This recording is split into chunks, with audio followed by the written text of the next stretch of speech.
Welcome to Type 40, a Doctor Who podcast here on the Fandom Podcast Network.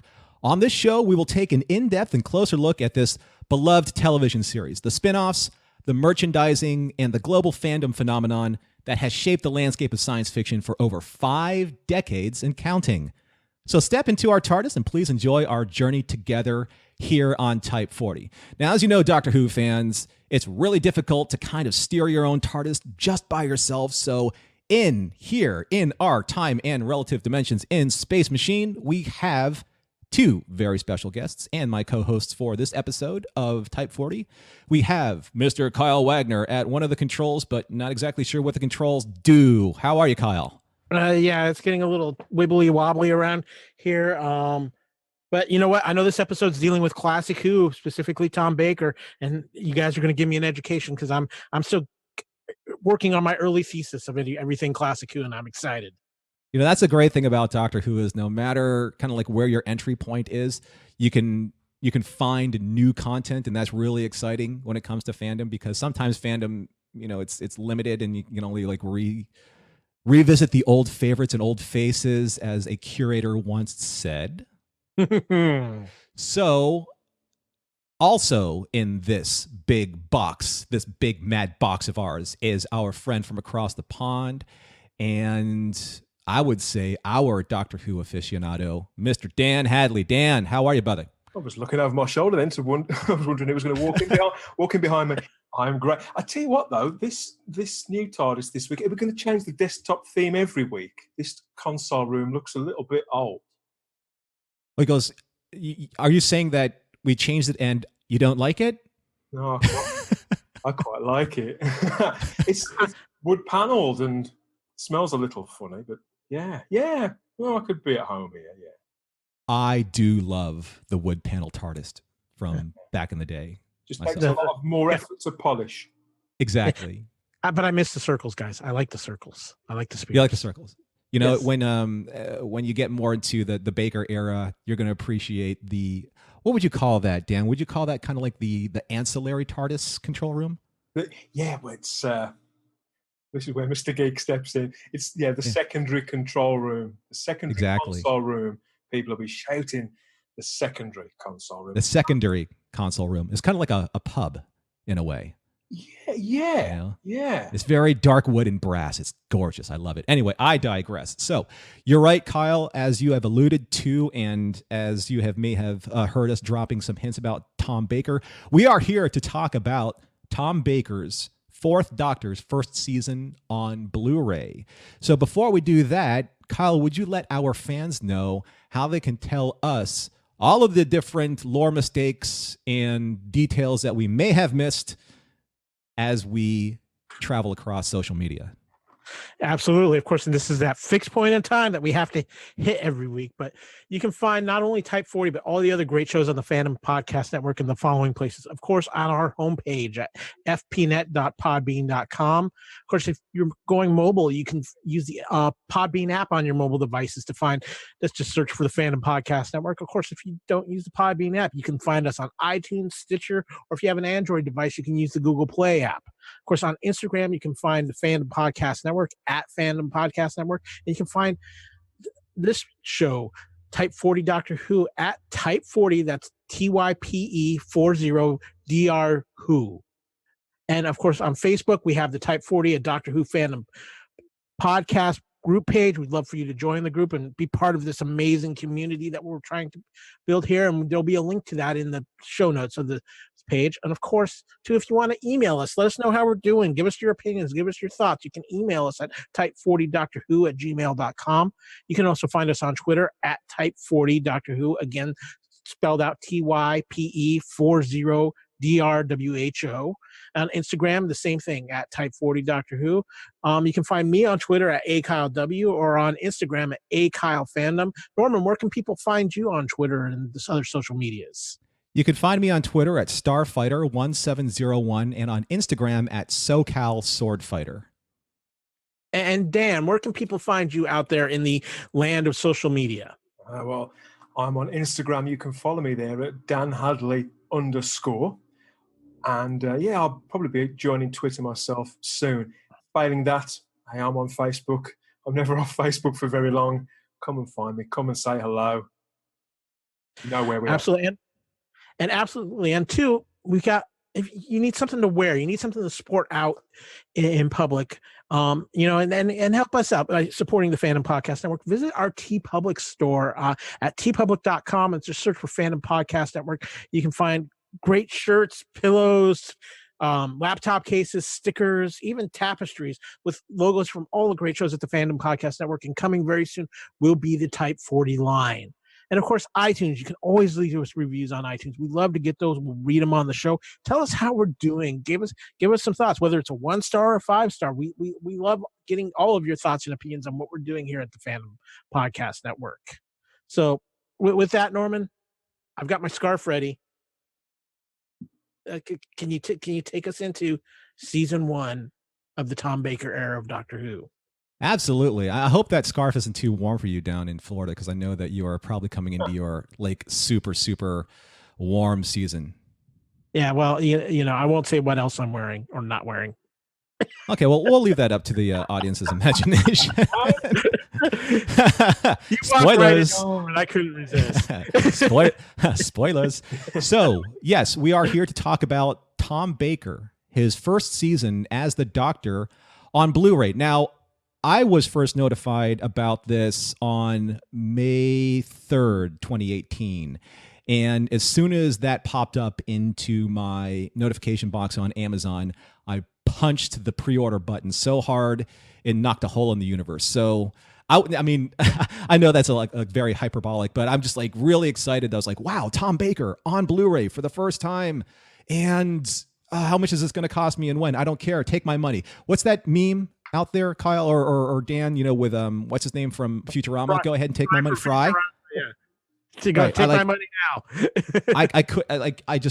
I wanted it now. And as fast as Amazon is, it wasn't fast enough. I couldn't slingshot around a sun or collapse time as we would in our Type 40.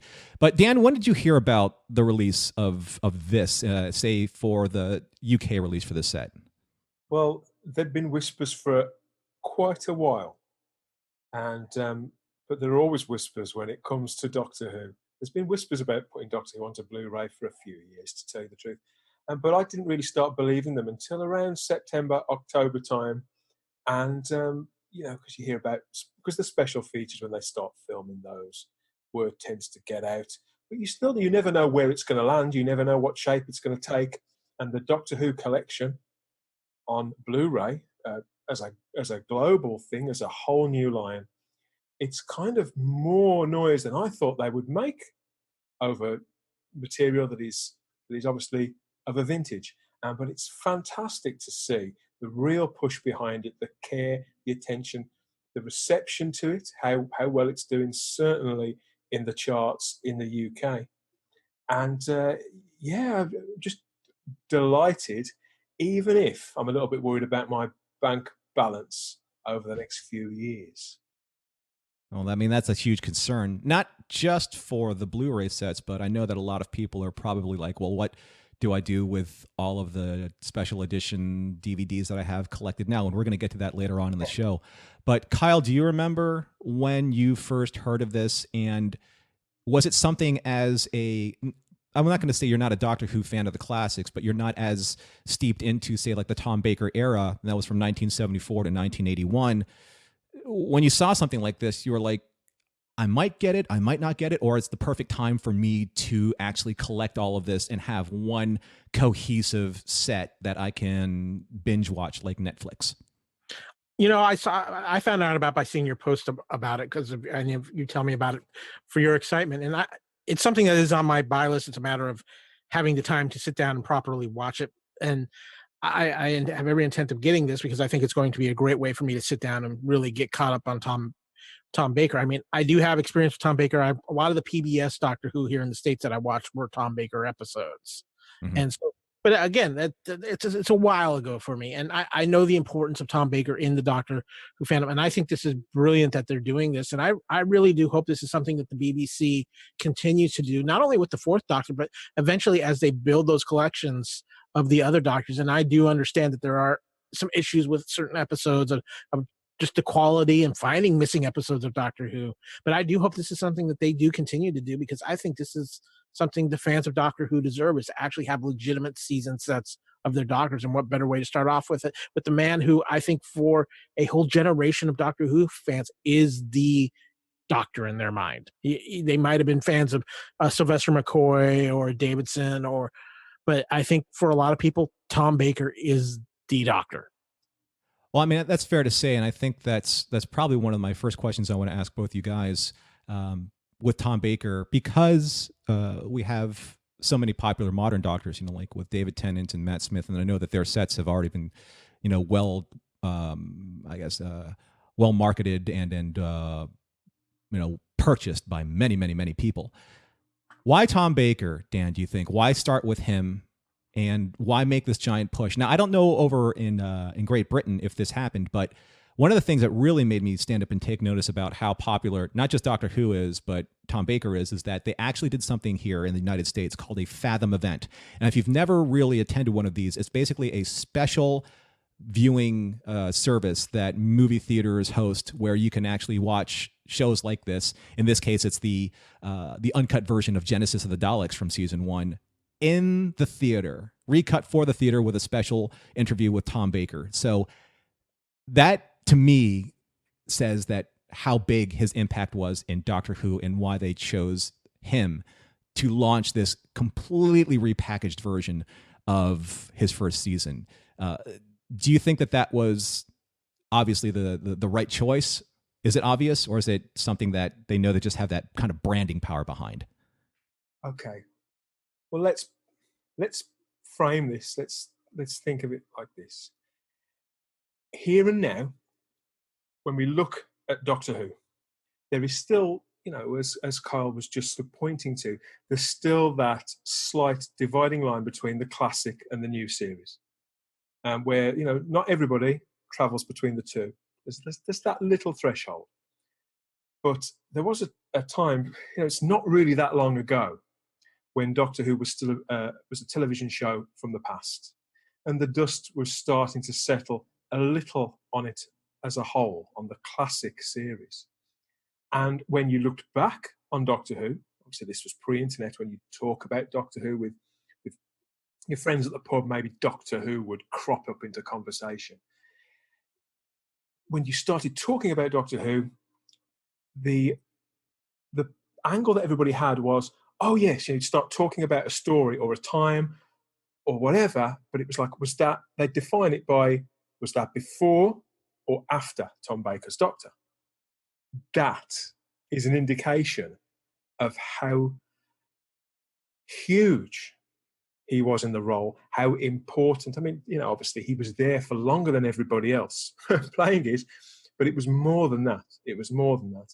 The impact of where he picked it up, and when he put it down again, when he put down the sonic screwdriver again, and it's no accident that when we had the 50th anniversary, for example, that still, despite by that point 8 years of brand new Doctor Who, when the BBC started putting together their 50th anniversary branding, the 50 was made up partially of Tom Baker's scarf running all around as a zero. And even children, I mean, the man hasn't played this part for 37 years on screen properly.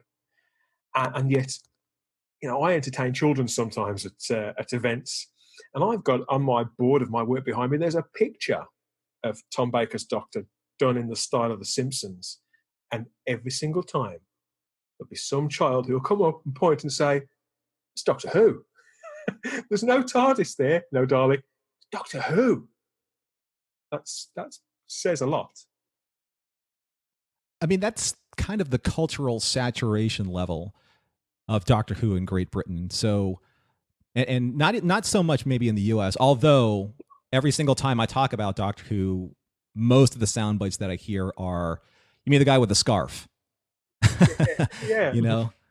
So as kind of in marketing, there are things called love marks, and people, whatever photocopy technology you use, people always call it a Xerox. Whatever tissue that you use is always called a Kleenex. I think for a long time, until really the popularity of the new series was able to saturate the new market, this was always Doctor Who. Teeth and curls, the guy with the floppy hat or the guy with the scarf, and I think that it's much credit to Tom Baker's performance as anything else. But because there was this relaunch of the Blu Ray, they really did something that was above and beyond, say, just a repackaging and an upscaling of the DVD quality. One of the things I wanted to kind of like take a look at right now are some of the features that are going into remastering an old favorite like Tom Baker. So there are the 5 quote unquote serials, because each one of these episodes, if you want to call them episodes in total, were about anywhere between 4 to 6 half-an-hour episodes, right? Probably about 6, about 4, right, Dan? The longest one is a 6-parter, yeah. Right. So, and these can be, I guess, in your mind's eye, they can always be turned into like one giant omnibus story that they did in this particular Blu-ray release with the Ark in Space and Genesis of the Daleks. So the 5 serials contained in the first season here on Blu-ray. You have Robot, which was Tom Baker's first appearance, and you'll get a little bit of John Pertwee's regeneration scene at the very beginning, as you did in his final episode with Tom Baker at the very end. You have the Ark in Space, the Sontaran Experiment, Genesis of the Daleks, and Revenge of the Cybermen. They were re-encoded for 1080i with the transfer in 1:32:1, which is kind of the standard release as it was released in the BBC originally. But the one thing that when I was watching this, and have either of you guys had a chance to really kind of delve into this Blu-ray set, or was I the first to kind of put like the super extra special expensive rush on mine to get it? I think you got it beat, but unfortunately for Dan, there's a reason why he hasn't been able to get his hands on it yet. Don't rub it in. That's true. No, I haven't picked it up yet, and of course, there are the disc issues there that we've heard about. But you're the first. I mean, I've been through. There was a question, obviously, as to whether anybody should. Doctor Who fans tend to be completists, and once we start a line, we tend to want to buy them all. It is a commitment, all joking aside. Mm-hmm. And so it was reading down that list, as you've said, of specs and special features that it'll either convince you or not. And I take a lot of convincing when it comes to parting with money. Certainly on that volume over what could be a few years. And yeah, the special features they're very seductive. Now, Dan, did you buy any of the DVDs like this? Because there were DVDs, and then there were the special edition re-releases of the DVDs, which were fairly recent, and then now. So it's not like the BBC isn't kind of like dipping into the well, as they have before. This is marketing, and this is a brand. They're there to make money. So you have to offer something to the new fans that will entice them, like yourself, like myself, to part with their money. But have you collected the DVDs in the past? Yes, I have.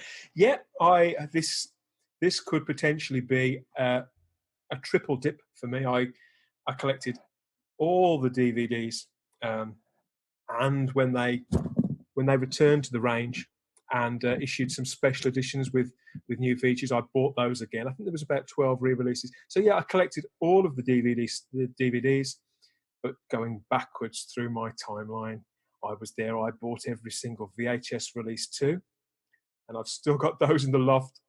I also own every single Target book, which before the videos, and when I was hungry to experience these stories, it was the only way to go. was on the printed page. Got all those too. So you could look at it as the fourth time potentially for me going into this. I don't do it lightly, but they're aware.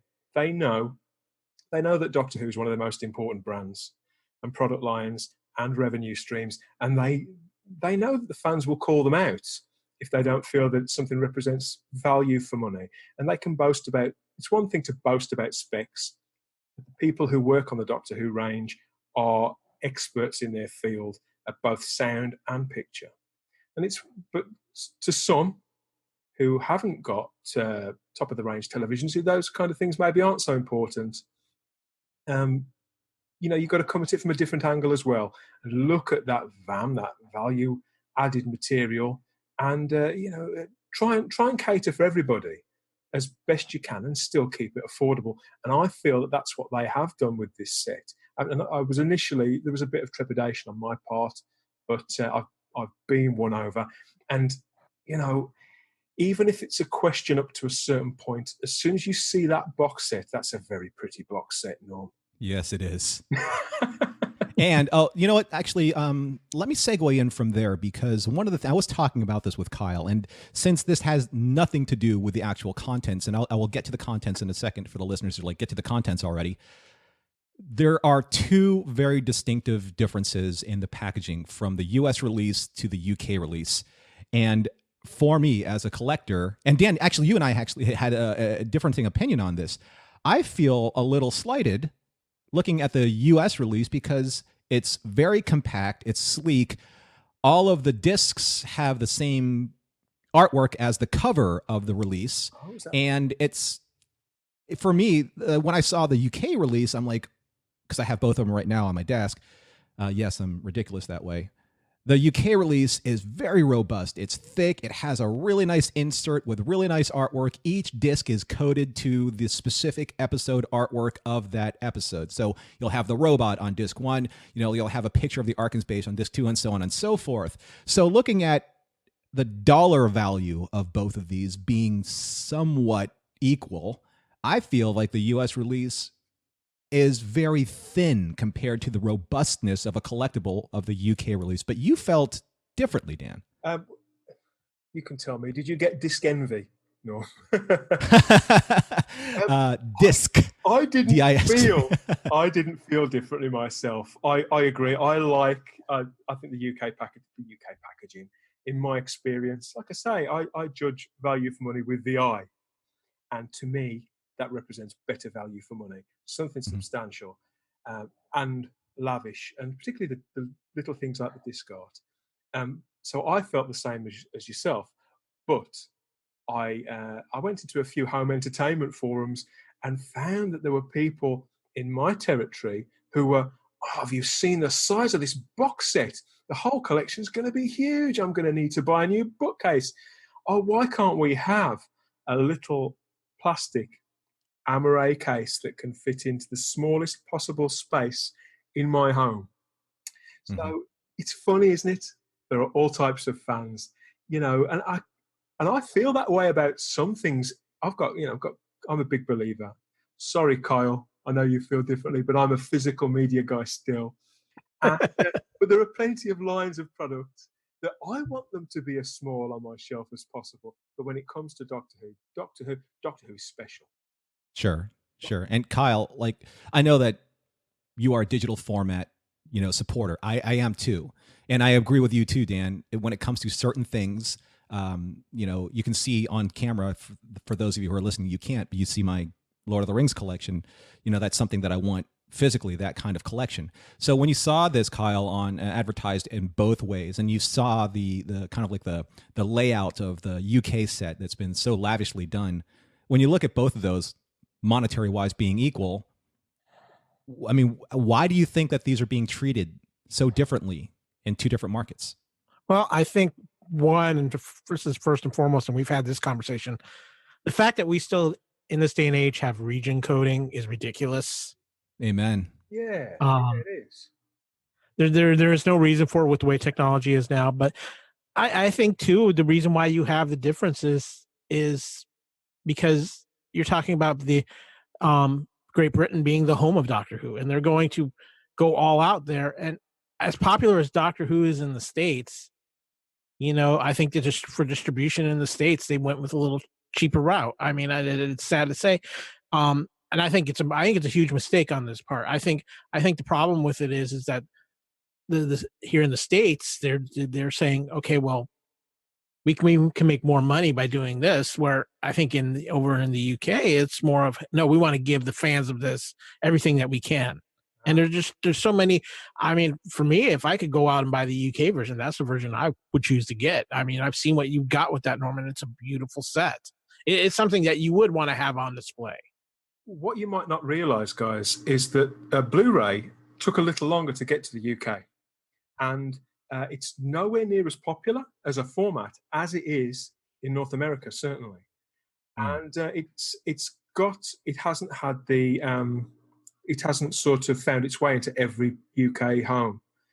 And it's settled as a sort of collector's thing anyway. So I think part of that, and so I don't think these sets in my country will be marketed in maybe in the same numbers. I think there may be, obviously the States is a much bigger place, but I think that's part of it, that it already falls into that collector's market. So to treat it with that sort of lavish collector's set from the outside could be part of that too.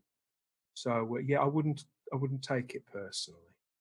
Well, I mean, that makes perfect sense. I've been on Amazon.com in the UK, and there are great steel books, say like on the Power of the Daleks and Spearhead from Space, and Shada, which we'll cover later on. But I want to get into the special features here, not too deeply because this may not make a lot of sense right now for people that don't have the set. But on the US set, on the back cover, there's a fantastic shot of Tom Baker and Elizabeth Sladen as Sarah Jane Smith and Ian Marter. The companions, you know, as Harry. He may be a doctor, but he's not the doctor. How's that, Dan? Am I getting closer? It's getting better every better. So by Christmas, nobody will be able to tell the difference. They'll think that we've got him in for an interview, Kyle. Yeah. If I can only get to like John Culshaw's quality, but that's a completely other thing. So on the special features listed here on the back of the cover art, it has Tom Baker in conversation, a brand new candid 1 hour interview with the Fourth Doctor, which is phenomenal because he is, I believe, 84 or 85 now. 85? 80. Yeah, I think it's 84. 84. Yeah. So he sounds and looks fantastic. Actually, maybe it's because of his most current involvements, you know, with Big Finish and doing these things. It's kind of given him a little bit of a regeneration also, getting his kind of like excitement level back into the franchise. But probably the most, like you said, VAM, value added material to this are the behind the sofa features, because there are two groups on Behind the Sofa. Basically, it's Tom Baker and, let me see, I'm going to read this right, Sarah Sutton, who is Elizabeth Sladen's daughter. I'm sorry, Sadie Miller, who's Elizabeth Sladen's daughter, and Philip Hinchcliffe. Now, they're on one sofa looking at all of these episodes and kind of like doing their commentary per episode, per disc. Also, on another completely different couch, you have Louise Jameson, who played Leela. You had Janet Fielding, who played Tegan Javanka, and you had Sarah Sutton, who played Nyssa, all together. And let me tell you something, and Dan, you may already know this. Janet Fielding's a handful on the commentary. So those alone, those commentaries are worth the price of admission. Because so, given the choice, you'd rather be sat on the other sofa. Well, Tom, yeah, unless I'm sitting next to Louise Jameson, which is a completely other thing, right? But watching Tom Baker, and especially he and Philip Hinchcliffe going through these memories, there's a lot going behind their eyes, a lot of really good memories, and especially when Tom sees Elizabeth Sladen on camera and looks at Sadie with such love and respect and longing, you know, for Elizabeth's, just her presence and her spirit on the show is really, really remarkable to behold. There were a couple times where I was like on the verge of tears. So if you want for anything, that's worth picking this DVD up for. You have new making of documentaries for the Centauran Experiment and Revenge of the Cybermen. You have remastered 5.1 surround sound for the Ark in Space, and Genesis of the Daleks, which are the two omnibus versions that are offered in this Blu-ray set. When I say omnibus, basically they've taken out the serialization of these episodes and turned them into one-shot movies. Genesis of the Daleks, of course, which they used in the Fathom events. That was only a few weeks ago from this recording. They also have, and here's an interesting thing for the both of you, because this is something that they did with Star Trek recently with the original series remaster and the CBS TNG remaster, the Next Generation remaster. They have options for splicing in updated visual effects for Revenge of the Cybermen. How do you feel about that? Do you feel that in some ways that takes the charm out of the original, or since it's just an optional effect and not a forced option, that gives people kind of like a chance to watch this show with something of a little bit of a facelift? How do you guys feel about that? Dan, let's start with you. I feel that it's this isn't the first time they've done this. A few of the DVDs boasted the same option. I feel as long as the original is there to access to, then it can only be a good thing. There are enough barriers already to people consuming vintage content, particularly black and white content, that if you can eliminate those barriers and bring more people to the stories, to the world, then you should. If it's affordable, you should. And I love that they're doing this. The people who the effects, doesn't make them bad people, where the special effects do and can take them out of the story, which is a huge pity. Nobody wants to see these programs remade. They are precious as they are, but if it gets people who wouldn't otherwise watch pressing that play button, not even that, buying the set to press the play button in the first place, I feel it's got to be a good thing. I certainly, if it was an option where you couldn't see them as originally broadcast, maybe I'd be singing a different tune. But no, I'm all for it. The Star Trek line did this around 10 or 11 years ago with every episode of the original series. They did that beautifully, and I'm hoping this is going to follow suit. So, Kyle, as a new fan to the Tom Baker era, is this something that you feel like, yeah, that's a reason why I would also like to buy this, so that I can see the differences? I think it's a good thing to have. I agree with Dan in the aspect that as long as you have the original version, because we've had that in the States as well, where they've, with Star Trek, with Star Wars, where they've digitally enhanced something, but a lot of people still would like to have that original version because that's what they remember and that's what they want. I think this, by giving people the option, is the best way to go. I mean, I would like to see this with some modern effects just to see, but I think it's also something to where you have to watch it in its original content, because to fully appreciate it, you've got to see what they were working with at the time and what they had available to them at the time. And I think that's one of the things that makes any classic sci-fi, whether you go back to a Doctor Who or you go back to like a Buck Rogers or a Battlestar Galactica original series, you appreciate what they did considering the effects they were working with at the time. And I think that's something that's very important to science fiction in general. That's a very good point. And I think that's one of the things that when we go through referencing classic episodes, like, all the way going back to William Hartnell, to Patrick Troughton, John Pertwee, and Tom Baker, especially, since that is kind of like the first wave. That's the first technical quarter of Doctors. That was the first 4 out of 12 before we're talking about Jodi Whittaker. So that's the first quarter of Doctors. The BBC was operating under the auspices of a certain budgetary constraint. But I think that's also part of the charm of going all the way back. When you go back to the 1950s TV, when you're looking at, let's say, Man from U.N.C.L.E., Bonanza, the Westerns, all that kind, and then going into Star Trek, sometimes you actually want to see it because these are time capsules of broadcast network TV of an era gone by. So you don't want things to be so seamlessly integrated and new that you're not really appreciating the struggle of how these things kind of came to pass. They did that really well. They covered that really well in the 50th anniversary, The Adventures in Space and Time, where you're seeing the struggles that they had to go through to get these things on TV. I mean, literally, one of the things, I think it was in, it was in Genesis of the Daleks, you're seeing like a countdown clock, and it's literally like a cardboard cutout spray painted. You could see the corrugate print.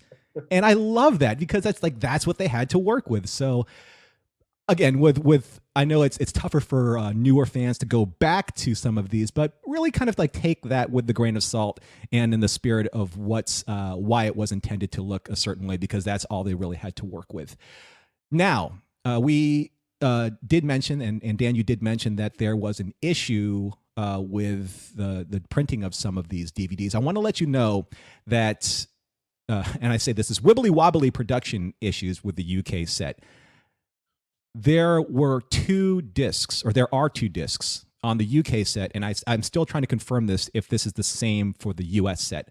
There are errors on disc 3, The Centauran Experiment, and disc 5, Revenge of the Cybermen, in this set. Now, the BBC's response to this was, I guess it was published first on Blu-ray.com, because they pretty much, I think they brought this to light. In order to obtain a replacement, please email proof of purchase to this DVD support line in the form of a receipt from the retailer. If you do not have a receipt from the retailer, please email a picture of the product with your full name and postal address in view. The estimated time frame for the replacement to be available is 4 to 5 weeks. Please allow some time for the replacement disc to reach you. Now, in light of this information, Dan, I believe you told us either offline or on a message that they have pulled back on the distribution of this set in Great Britain. Not that I know of, but they have. Okay. They have stepped up the production of it so that corrected discs will be in stores, in places like HMV and the few other outlets that still stock it physically, and obviously out to places where you could order in from, to make sure that corrected discs are in those outlets as soon as possible. So you have to wait 4 or 5 weeks for corrected discs to come in the post. The odds are that they'll be in stores before that. So it could be a little bit of a gamble there, and it's really up to the individual. The fault may not be detectable to you depending on the kit that you've got in. So at least the option's there, at least the point of contact is there, and the BBC's recognised there is a problem, and they're addressing it. It's not the first time this has happened. Right. It's unbelievable that it's happened on the launch product of a new line. It's not as if they're new to producing discs, but mistakes do happen, and the audience is is loyal, and they know that they're going to want it. They're going to want it just right, and they care enough to make sure that you can have that if you pop your discs in the post and play the waiting game a little. And there's something to be said about completionists and collectors of that degree, because I think that some people actually would keep their set sealed as a misprint collectible. It's entirely possible. I know a few people who buy 2 copies of things and want to keep sealed and want to, even DVDs and Blu-rays. In fact, I think you're talking to 2 of us right now. I know that Kyle. You raise your hand if you've never done that. I don't think anyone can. I don't think any one of us can. I don't do that, but a guy that I know who may well be listening to this show, actually, a guy that I know does that, and I understand why he does it. Yeah. So, Kyle, do you think that you'll wait then now to get your UK set, knowing what you know now? Yeah, I think I would hold off, give them a chance to make the correction. In this case, just because it's a misprint, I'm not one of those kind of completists. Mm-hmm. But it happens. It happened here with the Superman collection. Right. Yeah. And that was a multi-disc one also. I think I had to send in, that was the Superman that covered like all the way to Brandon Routh's. Or did it have Cavill's first movie? Did it have Man of Steel in it? I don't remember. No, it did not have Man of Steel in it. I don't think so. I think it went through basically the Donner universe of Superman. As they okay. It. Oh, right. Yeah, and that was a pretty big snafu. So one of the last things I want to talk about, and it's actually something that bothers me more than probably any of these misprints, because we're fans of certain eras. Every era of Doctor Who has their marketing appeal, has their stamp of approval, has their design aesthetic, and has their logo. Dan, I think you know where I'm going with this. One of the things that I felt was a little I don't know, maybe disingenuous is not the right word, but something that it's very sensitive to a lot of fans, especially of Doctor Who in the classics era, especially with Tom Baker, John Pertwee and Tom Baker, since it was their logo. The choice of branding it with the new Doctor Who marketing brand and logo, and with the omission of the Tom Baker classic colorful diamond logo anywhere on the packaging, from either on the packaging itself or somewhere even diminutive, somewhere in the front cover art or the back cover art, or even on the discs themselves. There isn't a single reference to his era's marketing brand. And I find that a little irresponsible because of how thorough the representation is of all of the bonus material. Now, it's not to say that it's not in the bonus material, because they did a fabulous job doing a small documentary on how that tunnel, the time tunnel and the diamond tunnel, was created, which is worth your while watching. But I felt that it would have been nice, once all is said and done and you have all of these seasons like across your bookshelf, to see these things split up in the era and logo of we have. Because you have this era,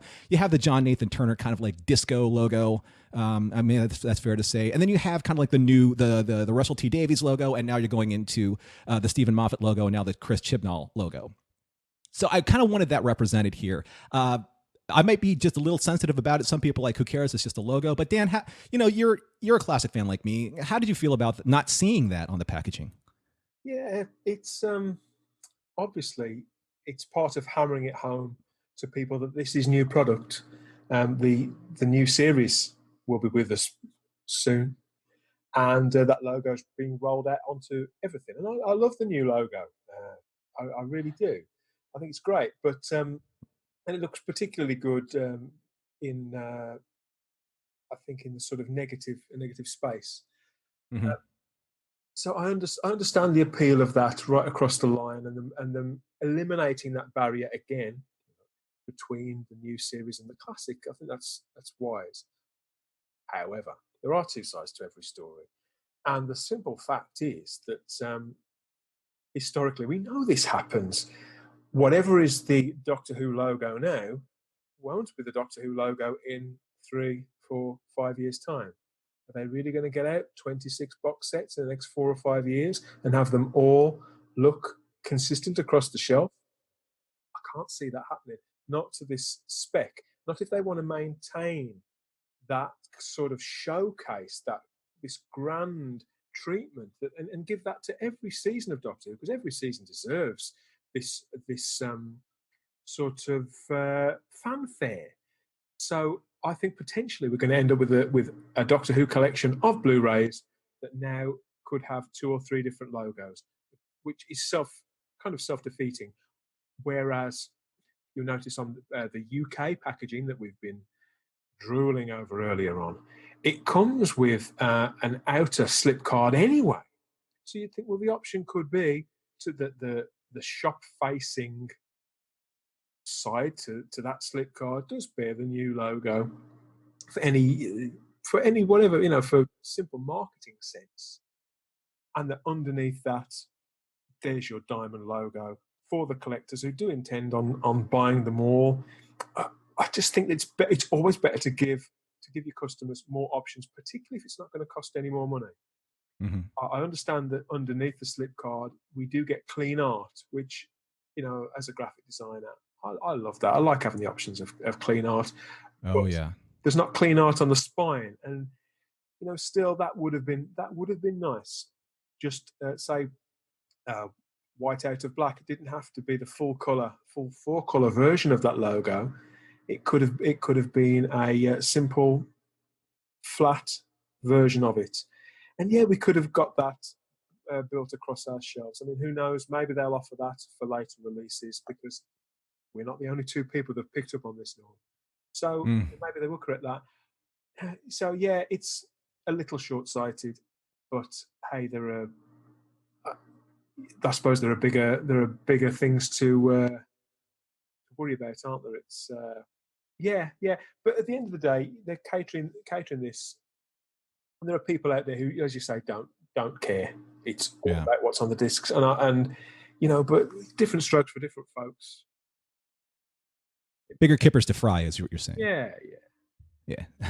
Kyle, this is actually an interesting point too, because I know how we feel about some of these smaller details. But Kyle, going into looking at these two different box sets, and I just want to make sure that the listeners know one of the major distinctions between these two box sets, aside from what Dan and I were just talking about. On the U.S. set, it says Tom Baker Complete Season 1. On the UK set, it says The Collection Season 12. Do you think in any way, because you're coming from a newer perspective, do you think in any way that that's confusing, or do you think that they specifically did that per market of where these things are being distributed? I think it's definitely per market, because you look at, for the States, especially, most people associate Doctor Who with the modern Who. I mean, there's the classic fans out there, but I think the majority of Doctor Who fans, and I think this is the way the BBC has marketed it because of BBC America when that was originated and things like that, they see it as the start of modern Who is the start of Who in an aspect. So I think that's why they did that. That's why it's a differentiation. I think it's easier for people over in the United Kingdom to understand the breakdown and how Doctor Who is. But this is when we get into timey-wimey stuff and trying to sort out Doctor Who seasons.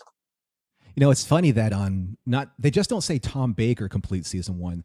Tom Baker's name is the largest font size on the front cover, even larger than the Doctor Who logo, because I think that they want to make this huge distinction that this is Tom Baker. On the UK packaging, they don't even mention his name, because I think that obviously culturally, and I don't want to sound out of turn, Dan, but I think that 9.999 times people are going to know who Tom Baker is on your neck of the woods. Is that fair to say? I think that's fair. Certainly anybody who'd go into a store and would be browsing that section of the DVDs, or even have just popped it in the search field onto Amazon. You know what you were looking for. He's a striking cover artwork, and then of course there's what I was saying earlier on. It cuts into this too. The fact that Blu Ray here is already a collector's field item, then selling it based on a collection that is of so many parts potentially, appeals to that buyer. Whereas, absolutely, I think that's part of it too. Yeah, one of the last things I want to cover here, and maybe it's just because as completionists, it's hard to figure out what do we do with previous versions of what we've collected, because there's only so much shelf space to go around anymore, with everything. I mean, there was a point in time where trying to get the VHS tapes, in distribution from, say, your Blockbuster Video or your Suncoast Video, things like that nature, at least over here in the States, was very hard to do. I remember my most prized and precious possession at one point in time, which happens to be my favorite Tom Baker episode, was the Pyramids of Mars, because it was the only VHS tape that was offered at the time. And right after that was Robots of Death and stuff So what do people do with these collections that they have spent so much money on and just don't know what to do with anymore, if this is in fact the most definitive collection? Do you keep them? Do you sell them? Is there a resale market for these, for the ultimate collectors? Because some of those special editions, they're out of print now and they're going for 2-3 times the value on eBay. Is this a good time for people to dump them like stock and short sell them for future profit? Kyle, I mean, this isn't this isn't about the content. This is now about playing the market. Yeah, no, I think this is a time. I think depending on what sets you have, I mean, especially the VHS sets, you have those completists out there who've been looking for some of that stuff and they can't find it because you can't find VHS anymore. And I think that's a way to go. I think it's a mixed bag, and it's something I think a lot of people are dealing with. Not in the aspect of, I mean, for myself, I've been going a lot of digital, and yet I still have physical copies of some of this stuff, and I'm like, I'm trying to create space, so I'm finding, how do I get rid of my physical copies of certain things? But I think it's a debate. My feeling though is that for a lot of people who have invested that kind of time and stuff. They want to keep that stuff because it is a true collection for them, and they're something they're proud of. Yeah. I mean, Dan, you're not going to release any of your stuff, are you? Just so that I can find it on eBay and buy it? Which is my ultimate plan. You're talking to a guy who's still got all those VHS tapes in the loft. They're not going anywhere. Oh, darn it. But, you know, it is a serious question. This is something that plays on people's minds. And, you know, it's something worth talking about. What I will offer caution with this DVD, with this Blu Ray collection, they're taking the time and the opportunity to, as they create new special features, to move the special features around. For example, if you've got your DVD of Genesis of the Daleks, and why wouldn't you have? It's fantastic. There are several features on that aren't in the new Blu-ray set. The Dalek tapes documentary being the standout of those. Now, the guys in charge of the Blu-rays, Russell Mento, sorry Russell, if you're listening to this, I can't remember which one it is, have said, you know, we're taking the opportunity to shuffle these features around and put them sometimes where they might fit better, just might feel a little more in keeping with the general content. So, if you love the Dalek tapes and you can't be without that special feature, you have to hang on to your DVD of Genesis of the Daleks until it turns up elsewhere. You know, and you've seen the standard of these special features, Norm. You certainly have. Mm-hmm. People listening to this show, they're going to know too. These are market-leading DVDs. The standard of the production that goes into these features, it's fantastic. Certainly, network TV standard. So you're going to want to hang on to them for the time being, probably forever. If it's if it's not a big thing for you and you don't mind playing that waiting game, you know, you can pop them onto eBay for people who are maybe, mind you, like you say, some of them have been deleted, so it's different kettle of fish. But for people who maybe are more curious about one Doctor or one story, I do know people who, when the VHS range was winding down, you know, some fantastic people. It's a brilliant idea, who gave away their VHS tapes to the local children's hospital or sort of youth club. Youth club? How old am I? Oh God, I'm stuck in a time warp, listeners. I do apologise. But who gave them away to such places so that these stories, you know, particularly at the children's hospital, could be discovered by a whole new generation, or just kids who can slam these discs in because they've watched everything else or listened to everything else, and if they're not allowed their phone on the ward or whatever, and whole new fans can be brought in that way. So there are options, and you know, you're very green and you just want to put something back into the environment. There's always that option. It's blasphemy, but I've got to, you know, it's only fair to say people might want to recycle them. I don't know. Mm-hmm. Mm-hmm. Well, I mean, that's good advice from both of you, because there are, you know, collectibles out there that are worth holding on to just because they may not have added some type of special feature. There are completionists out there that want every version of it. So, you know, the bottom line, that's your fandom to navigate and to govern, and however you want to do it, there's no right or wrong way. It just really depends on how much you want to spend. So I just wanted to sum up that I'm really excited about this Blu-ray feature set that is coming out for both markets. And once we nail down the replacement discs, and hopefully there aren't any issues with the US set. I haven't heard anything yet. Maybe one of you listeners out there can educate us and say, then we found something, and we can get that process for replacements rolling. But I just want to say thanks, Dan, and thanks, Kyle. We're going to wrap things up here for this episode of Type 40. But aside from discussing Doctor Who here on Type 40 for the Fandom Podcast Network, you might also enjoy listening to all of the different podcasts that we have here for your pleasure. So please come back after this jump and this little piece we put together for you that lets you know everything that's happening on the network, and we'll be back for our clothing thoughts. Wow, where's my head? Closing thoughts after the break. Hey, Kevin, I hear you're one of the Fandom Podcast Network's co-founders. I heard the same rumor about you too, Kyle. Like the Three Musketeers, we would be incomplete without our third member and co-founder, Norman. Thank you, gentlemen. It's an honor to be part of the Fandom Podcast Network with you two.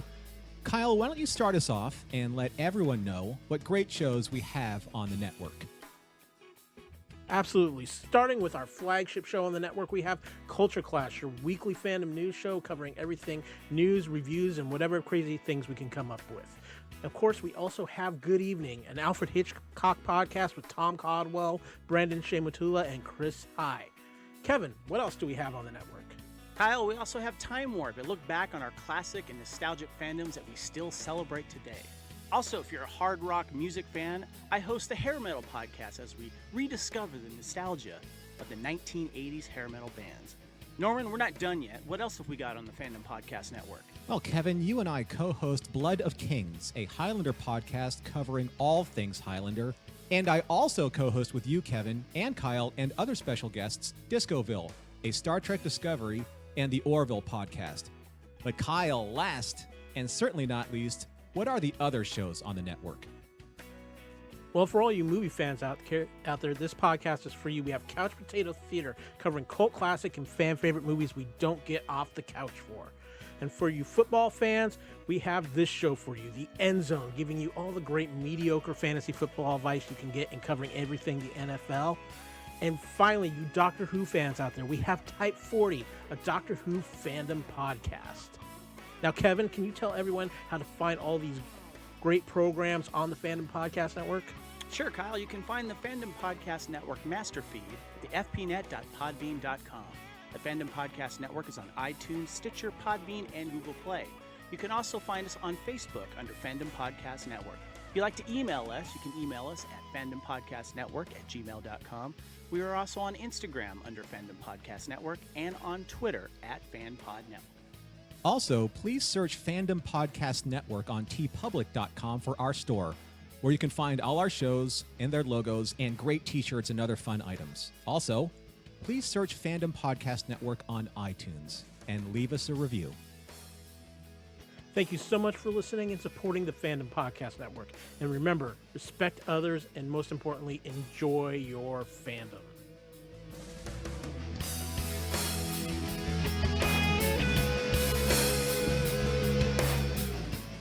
So, gentlemen, as we're finishing up our conversation about this fantastic Blu Ray set, I want to ask you one specific thing. Especially you, Dan, because I know that you know these episodes really well.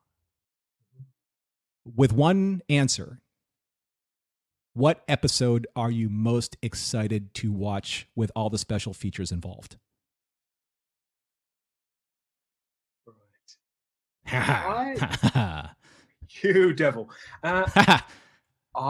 Sea Devil, sir. Sea Devil. I think I'm gonna go for Robot. Oh yes. I love Robot, and it could be my favourite of the five.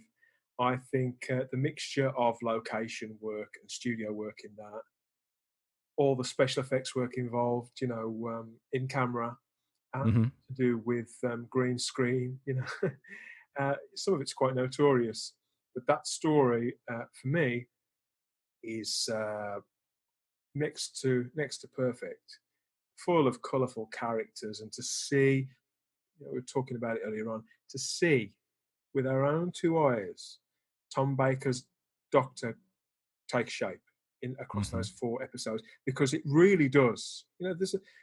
There's a whole sort of arc, not just to this particular season, but to the 7 years that Tom Baker played the Doctor. There's a kind of arc to it. But here, in those 4 episodes, what's set there, it's so formed, and it's just a delight to watch. To Terence Dick's script, he met Tom Baker apparently quite briefly, but was struck by his personality and his sort of eccentricity, even really, half the age that he is now. And I think you can see that, you can detect it, and you can see the perfect blending of the material to the actor, and with everything else going on around it, that's the one. That's the standout for me. My only problem now is I've got to wait, whereas I'm so tempted to go up and get that DVD out and watch it directly after I say goodbye to you good people. But I'm not going to. I'm going to wait for that set. And I'm sure it'll all be a feast for the eyes, all 20 episodes, all 5 stories. But Robot's the one for me. Now, I can't argue that. I've done Robot and I've done the special features. And yes, they have a really interesting segment on how they were doing chroma key effects in camera back then. Wow. Talk about an actual technical challenge that was happening on the fly. Kyle, I know that you're getting just introduced to this particular era of the Doctor. Are there any, just by osmosis or just by understanding, who Tom Baker is and some of his more popular episodes, are there any episodes that you're looking forward to seeing for the very first time, or maybe you've already seen some of these? I have one word for you, Norman. Exterminate. Legendary, right? Genesis. You will watch it. You will watch it. Genesis of the Daleks. I mean, that is one I'm actually familiar with, and I can't wait to revisit that. Yes. Many believe that's the story that's where the Time War kind of starts. You could look at it that way. Yeah. If you come in on that, if you can connect that to what what comes later, because I always try to tell people, and to underline the connective tissue stretching across all Doctor Who. Yeah, this is sort of the opening shot of the Time War, and you'll see that in scene 1. But yeah, I hope you enjoy it. Yeah, and I'm sure that in some point in time in the in the future or the past of this podcast, depending on which way we fly the Type 40, we'll be doing an extensive look at the chronology of the Time War, and you're right, this might be ground zero for it. So this is very exciting. There's so much to say, but we must get going, and we must hit the hit the stop button here. I don't want to. Do you guys? I don't want to, but we should. Yes. Well, the spoilers. Go back. We can do it all again. Oh, that's true. That's right. We can wipe the timeline. So we're going to dematerialize here, folks. And I just want to let you know that we are really grateful that you're all tuning in to the show. This is your show as it is much ours, and we would love to hear your feedback. Make sure that you go back to earlier on in the show where you hear our contact information and let us know what you would like to hear, because we're on this journey together. There's plenty of room in our Type 40 for everybody because, as you know, a TARDIS is always bigger on the inside than it is on the outside. So in saying that, I'm Norm on behalf of my co-hosts Kyle and Dan. Thanks everyone here listening to the Type 40 Doctor Who podcast on the Fandom Podcast Network. And for all of you Tom Baker fans, I'm going to leave you with this.